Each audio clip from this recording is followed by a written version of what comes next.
حقيقة الجن والتلبس بها قضية شائكة منذ مئات السنين، ما بين مصدق بوجودها ومزاعم أخرى تنفي التلبس بها. جماهير أهل السنة والجماعة يرون أن الجان يتلبس بالإنس، خالفهم المعتزلة والجهمية وعلماء الكلام وقالوا لا يتلبس الجن بالإنس. هذه أقوال استدلوا بالواقع أن الرسول صلى الله عليه وسلم رقى أحدهم فيما يذكر في السنة وأنه تكلم الجان على لسانه. لم يرد أن الرسول صلى الله عليه وسلم حاور الجني وقال له من أنت وما دينك ومن أين أتيت. لم يرد، لا في حديث صحيح ولا في حديث ضعيف. العرب وغير العرب كانوا يعتقدون أن هذا الذي يصرع أن هذا مس من الشيطان. الصرع الذي يأتي بزيادة شحنات كهربائية في الدماغ، وهذا معروف أنه بسبب خلل في خلايا الدماغ، ويعطى علاج ويتحسن.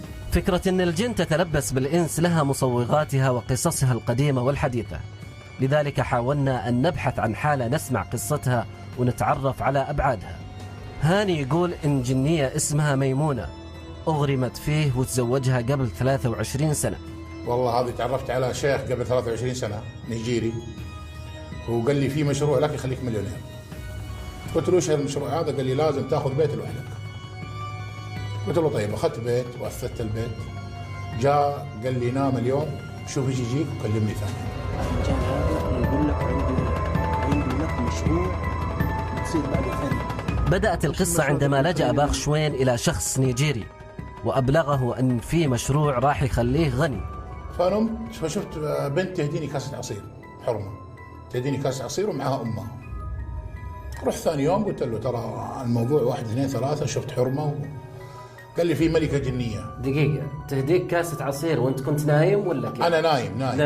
يعني حلمت يعني حلمان فيها. حلمان فيها. إيه حلمان. إلى الحين حلم. إيه حلم. فقال لي في يوم قلت له الموضوع، قلت له اني شفت حرمه وكذا، قال لي في ملكه جنيه عشقتك من قبل لا تبلغ سن الرشد تتزوجها؟ قلت تتزوجها بس ايش شروطهم؟ قال لي هم شروطهم نفس شروطكم، هم يعتبروا انس ويطيروا في السماء، يعني زي ما تقول ملكه كبيره هذه. قلت خلاص يا ابن الحلال والله انا اتزوجها مي مشكله، انا كنت عزوبي يعني. استأجر هاني البيت واخبر النيجيري بأن بنت ملكة الجن تحبه وتبغى تتزوج مقابل مهر ب5,000 ريال. قلت له المهر يعطيك 5,000 ريال ما عندي غيره.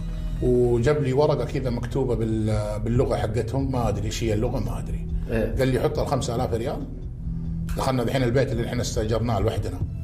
وادعس على الورقه برجولك اكرمك الله. قاعد يقرا يتمتم كذا وطفى الانوار شويه كذا، حسيت احد رفع وانسحبت الورقه بالمهر 5,000 ريال على حسب كلام الناس. ايه بس كان في ظلام يعني مقفلين؟ ظلام مقفل. طيب يا هاني سحبها واخذها؟ ما ادري. جاني ثاني يوم قال لي ترى الحرمه تبغى فستان وتبغى مسفع وتبغى ذهب وتبغى. قلت طب انا لو اشتريت لك هذه الاشياء انت كيف توصلها لها؟ قال انا بطريقتي اوصلها. دفعت له كمان 5 ثانيه. طبعا احنا اذا اقتنعنا وآمنا أن الإنس والجن هم كائنان مختلفان، فبالتالي التزاوج بين هذه الكائنات صعب جدا. وفي أول أيام العيد اتصل عليه الشيخ وأبلغه بأن اليوم هو موعد الشوفة الشرعية. جاء أول يوم العيد اتصل علي قال لي في مقابلة شرعية. إيه مقابلة شرعية حتشوفها. قيدوا ماخذ من عندي الحين إلى الآن وصل 30,000 ريال المهر بالله. وقال لك إنه ممكن تقابلها اللي هي الشوفة الشرعية في بيته. في البيت ايوه اللي اخذناها. طيب دخلت هذيك اليوم انت؟ دخلت وقال لي فتش البيت شوف اذا في حرمه في شيء. فتشت البيت ما لقيت شيء.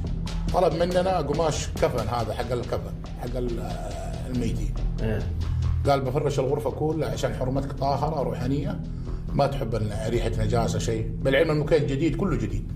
فرشنا الغرفه كلها ابيض. قال لي 10 دقائق خليك برا عند الباب، لما انا اقول لك تعال ادخل. اخذ معاه حاجه كذا زي الساعه وصار يتمتم يقول اشياء غريبه ماني عارف انا ايش الكلام اللي بيقوله. بعد 10 دقائق قال لي تعال سلم على زوجتك. فكيت الباب ودخلت شفت حرمه ماسكه ركن واقفه في الركن، لابسه فستان ابيض، لابسه جونتيات، لابسه مسفع. حرمه يعني صراحه ايش اقول لك، كل ما بحريم الانس فيها جميله.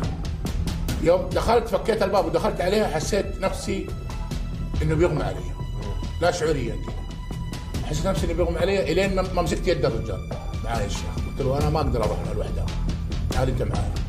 وصلني لها، سلمت علي، بعد ما سلمت علي حضنتني الحرمه. بعدها الشيخ مسكني ورجعنا محل ما كنا عند الباب، قال لها يلا اتكلم، ايش اللي بتقوليه لهاني؟ قالت يا هاني اللي يطلبوا منك الشيخ اديه. يعني تقصد فلوس؟ الفلوس إيه. اللي يطلبوا منك الشيخ اديه. قلت له ان شاء الله. بدأ الشيخ النيجيري يطلب المال من هاني الذي كان يستجيب له ومن غير أي تردد، حتى دفع له 250 ألف ريال. طيب وش عرفك أنها هي جنية وقتها يعني؟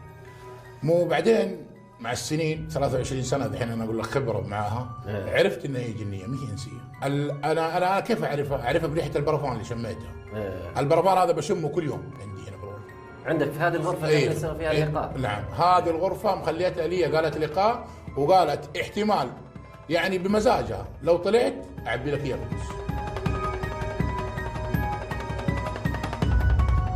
أجل هي معشمتك بفلوس؟ معشمتني بفلوس نعم. طيب بعدها قلت له حاضر، واخذت سيارات بالاقساط وبعتها وخليت الفلوس عندي.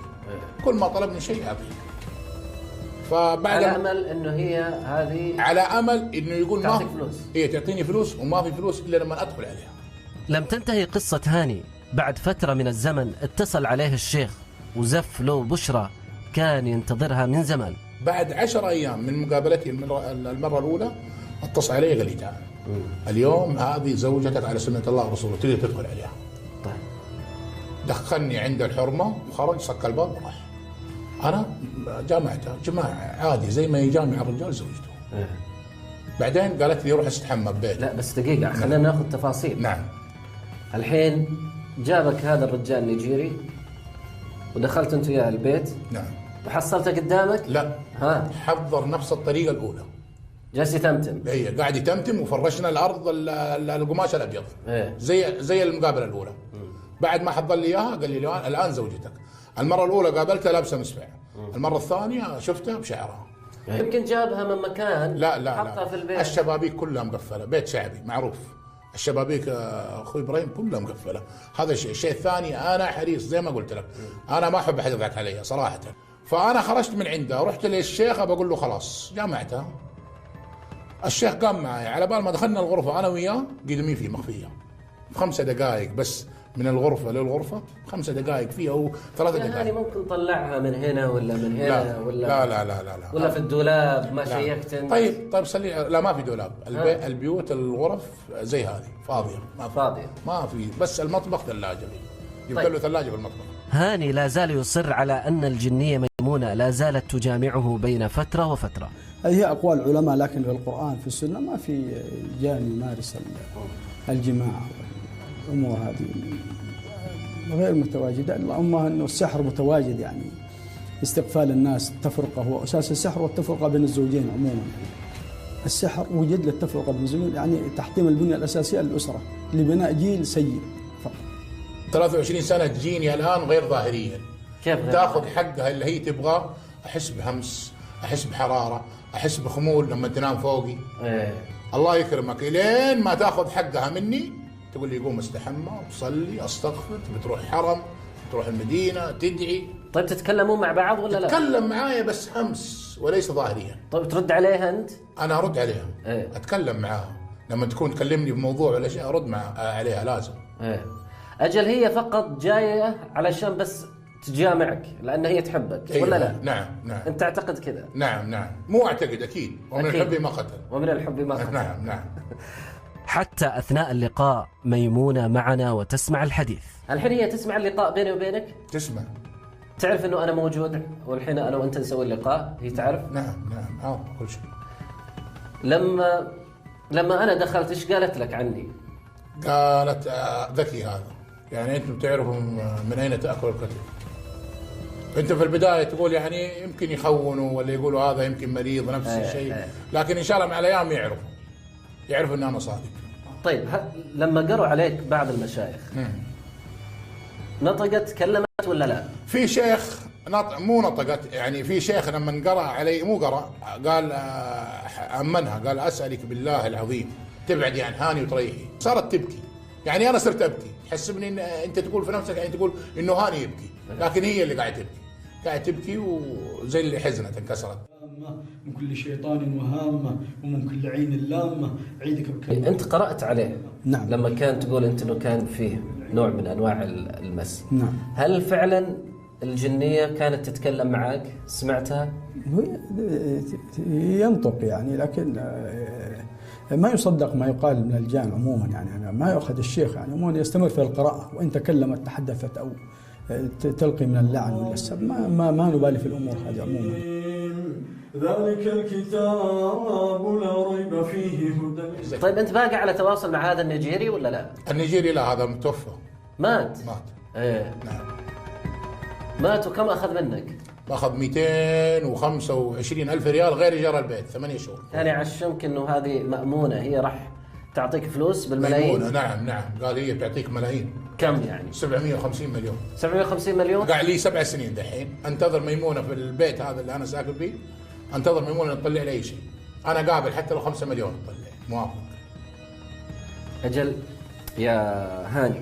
نعم. يعني أنت لازلت مقتنع أنه راح تعطيك فلوس؟ نعم مقتنع. يعني أنت مصدق السالفة؟ أنا مصدقها نعم. واضح أن هاني تعرض لنصبة كبيرة اعتقد من خلالها بأن في جنية هي التي تسير حياته. هاني طبعا